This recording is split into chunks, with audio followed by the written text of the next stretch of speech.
Friends, ThredUp is stealing my items and I'm not happy about it, but this is also my payout for the week right now. So I keep going back and I keep selling there. Let's get into this little story time / update. A lot of you always ask me, like, Nikki, they're stealing from you. They are actually stealing your stuff. Why do you keep selling there? This payout is why I cannot give them up. So if you haven't seen the video where I go into detail about their new process on not sending everything you send to them back to you, go and watch that video. I will link it down below. I'm not gonna go too in detail into the policy, but basically they have this policy now on ThredUp where if you send them things to sell, let's say you send them 50 items, and let's say they want to list 30 of those items. So they list 30 of those items and you would get paid out once they sell. Once they sell. Then you have 20 items that they've decided they're going to sell them, but since they won't sell for over $20, they're going to list them and sell them and you make nothing. You don't get those items back. You don't get any consignment payout. This is a newer policy. It just hit my account a month ago. Apparently some of you said that like this has been going on your account for months. I know this policy went into effect a long time ago. It's so funny. I got a couple comments like, well, maybe if you read, you would know that this policy has been in effect for months. But it just hit my account a month ago. Up until a month ago, every single thing I sent them that they didn't want to sell, they would send it all back to me. But now there are 3 different categories. So 1, they will list it and you will get paid out 30 items, right? We're just using an example of 50. Then there's a category, let's say of 10 that they don't want to sell, they're going to send it back to you. These things would usually sell for over $20, but maybe it's condition, maybe it's just they're too flooded in the market with a certain brand. Those 10 items come back to you. But then there are 10 items that they will list and sell, you don't get them back and you get no money. So you're basically giving them free inventory, okay? I do not like this new policy at all. It's a mess. Like, I don't know. I've been selling on ThredUp for almost 8 years. I actually calculated the years. And the policies just get worse and worse there, friends. I'm not even gonna lie to you. This is why I stopped making ThredUp videos for years, because I couldn't in good conscience recommend selling there, but so many of you have found me through my ThredUp videos. Thank you to all of you that have subscribed. If you are new here, consider subscribing. I'm filming this on a Wednesday. I've already had 3 videos go up this week. I am here multiple times a week, giving you as much info as I can. I've been a part-time reseller for over 10 years, so subscribe, friend. I'm here for you multiple times a week and it's free. So I stopped making ThredUp videos for years, but you all have asked me to get back and make videos. I'm not gonna make them like I used to. Like years ago, I used to make a lot of ThredUp videos, but I do try to share when major changes happen to my account just so that you all are aware.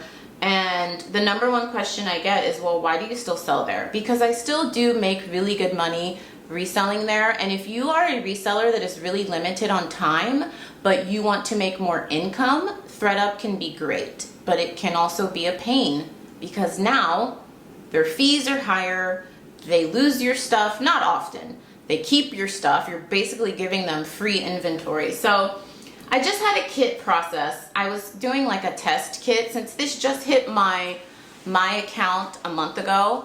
My kits that I've been sending in are processing, and so I had 12 things that they said they would list. I'll put it on the screen. 12 things that they have listed that I'm going to get paid out. I have 15 items that are waiting to be authenticated from this kit. If you didn't know, if you send them anything that they deem luxury or designer, you can see it on their designer brands list, they authenticate it. So it doesn't get listed right away with everything else. So like I had 12 items that were listed right away with this kit, but I have 15 that are waiting to be authenticated, and that's another downside to selling on ThredUp is that it can take a very long time to make money there. Like if you are just starting today, it could be 3 months, maybe more, before you actually start getting paid. It's a very time-consuming process, but like I said, I keep doing it because of payouts like this. So in this kit, I have 15 things waiting to be authenticated, and the tricky thing about this is if you don't keep a very detailed itemized list of your inventory, you wouldn't even know that maybe you've sent them 15 designer items. I know because I make an itemized list because I'm sending them very expensive stuff. And so you have to reach out. I love reaching out via chat because I get an immediate answer. And I said, hey, I have 15 designer items in this kit I don't see listed. Are they waiting to be authenticated? And the customer service person said, yes, they are waiting. So then I sent them like 10 items that I got from the Goodwill outlet just to see what they would take from me and sell and not give me any money. So first up, we have these cotton on jeans. It says this brand is ineligible for earnings unless it sells for 20 or more, but we listed it to try and give it a second life. So they did list it. If it does end up selling for $20 or more, they might give me a payout. But caveat, I'm gonna tell you, I've had some things that they said this, like that were ineligible, that sold for like $25 and they didn't give me a payout. We'll get to that. Next, we have this violet casual dress. Again, same thing, it's not eligible for earnings unless it sells for $20. Sarah Arizona sleeveless top, rose and olive short sleeve top, and then these blue spice denim shorts. All of those are from the Goodwill outlet. All of those I paid like $1.50 for. And then it says there's 2 Kate Spade items that they are sending back to me. Fine, okay. Not really fine, but whatever. I have another kit where there are 10 items, all from the Goodwill outlet. I've been testing out how this policy works. All from the Goodwill outlet, and it says that, you know, they're not eligible for earnings. But then I see that one of the Target dresses, it was like a new with tags discontinued dress, sold for $25 and they gave me no payout. Because according to customer service and according to this message, if something sells for $20 or more, then I would get a payout. It's not gonna be much, maybe like $2 or $1.50 or something, but okay, give me the payout. So I reached out to customer service. He said he's gonna escalate it. This was all like an hour ago. So supposedly they're gonna escalate it and I should hear from a manager, because he was like, yeah, if this sells for $20 or more, and it did, it sold for like $25.99, you should be getting a payout. So that's the thing with ThredUp. You really have to watch them and just be careful of what you're sending them. I will say with all of these changes, and they always change things, and they give you very little notice, I don't think it's worth it to send them like bread and butter stuff, like the things I just mentioned, like cotton on and rose and olive. That's why a couple years ago, my selling strategy completely shifted to sending them like mid-range all the way to very designer. Like this kit that I'm talking about that has 15 things waiting to be authenticated. There's Hermes in there, there's Lanvin, there's all the bougie like Dior and like more obscure designer brands. Like that to me is worth it because you get a higher payout. Also, if they don't want to list that stuff, they 100% send it back to you. They're not gonna list it and say you're not eligible for earnings. And it's worth it to me for the right buyer to find it because they have millions of people. The design, so upset I'm stuttering. The designer stuff I send to them, in my opinion, sells faster than if I list it, because they have millions of people that go to their website every day. If I list it on Poshmark or eBay, I'm just waiting for that one right person to find my store and be looking for my items. So I move designer items there really quickly. So to me, that's why I keep selling there, and that's what I think it's good for. But like bread and butter things, it's just not worth it anymore. Now I still send them a ton of Banana Republic, J. Crew, and Taylor Talbots, and they've been listing all of that stuff and giving me a payout. But it's like the more, and you can look up the brands that are ineligible for payout. I will say they do a good job of listing things that are probably not going to pay you out anything. But like I said, then you really still have to watch them, because I've had a couple things that they said weren't eligible, sold for over 20 bucks, and they gave me nothing. And then I as a test, I threw in these Cat and Jack like Target little kid shorts, and they listed them for $14.99 and they paid me out. But technically, according to their policy, anything that sells for under $20 should have been in that list that says ineligible for earnings, but no, it was listed like regularly in my kit. So I asked the customer service agent, hey, I thought Cat and Jack, it's on their brands that aren't eligible for payouts list. Why did you guys just list this with my regular kit then? And he's like, oh, that's an error. Let me escalate that too. So I'm sure they're sick of me, you guys. I am on the chat with ThredUp customer service multiple times a week. So I just wanted to put this as a PSA out to you. I know like 4,000 people have seen that video where it talked about the new policy. I'll link it down below if you haven't seen it. That's a lot of views for my tiny channel.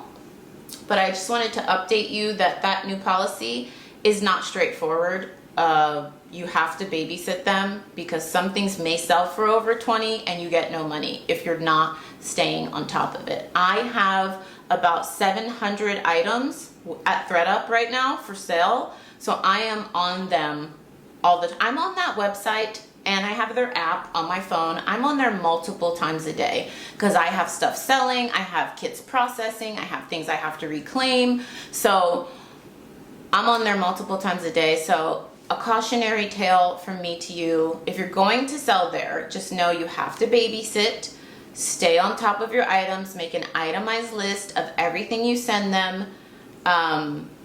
And most of you, I feel like watching this, you're probably not going to do the volume I do, or maybe you will, but if you're not doing super high volume, it should be pretty easy. Like if you got 1 or 2 kits to watch, I still think it's worth it, but I think it's worth it if you're sending them more expensive items. That's just what it is. That's what all of these consignment websites are moving to. Like even the Real, a lot of stuff they used to take from me like 5-6 years ago, they won't even sell anymore. They won't even accept it. So that's just the way it's working. But like I showed you in the beginning, the reason I keep doing it is because it takes a lot of work off of me with photographing, listing. They do the customer service, they handle returns. So even though I am super frustrated with them, it's still worth it for me to sell there. Because that's the #1 question I get when I make these videos is like, what is wrong with you? They're stealing, they're keeping your stuff. Why do you keep selling there? Because this is it. All right, friends, it's a little loud, but just showing you some ThredUp stuff. I am sending a couple of high-end purses. This one is Versace. This is a vintage Yves Saint Laurent. And then I have a couple more I have to dig for, but this bag is jam-packed. This box is jam-packed. Usually hubby takes these I just realized I don't have my ring on. I never realize until I'm like filming or something. I just got back I just left the gym and I never wear that thing to the gym. I really have to get it fitted so it doesn't keep falling off my finger. But he usually brings these for me, but my trunk, I'm about to go pick up a like half pallet of boutique clothing and I need the space in my trunk. So I don't even have time to wait for him. So I'm just gonna drop this off. It's pretty heavy. I think I've maxed out. I think they allow you 30 pounds. This is well over that. One of the #1 questions I get about ThredUp is like, oh, do you ever go over the weight limit? I do, and I've never gotten in trouble, ever. No, let me take that back. I think in the almost like 7-8 years I've been selling there, I think once they sent me an email, and it was like in the first year. In the last 6-7 years, they haven't said anything, and almost all of my packages, friends, are over 8 pounds, or 30 pounds. So I've got a ton of Michael Kors, Coach, some Betsy Johnson. This is a gown. Everything in here is itemized. I have an itemized list. And then I'm going to film me putting the high-end stuff in here. Everything else is bread and butter. Michael Kors, Coach. I do have some McDougal dresses that are new with tags that I put in here. So I am going to add the high-end purses to my list and get this sucker taped up. I so appreciate my husband because I never realized like how heavy these things are until the like one time a month I have to take them in, and I'm like, oh my gosh, like that guy's strong. He's just lifting. He picks these boxes up like it's like a small puppy, and meanwhile I look like I'm like doing a weightlifting championship.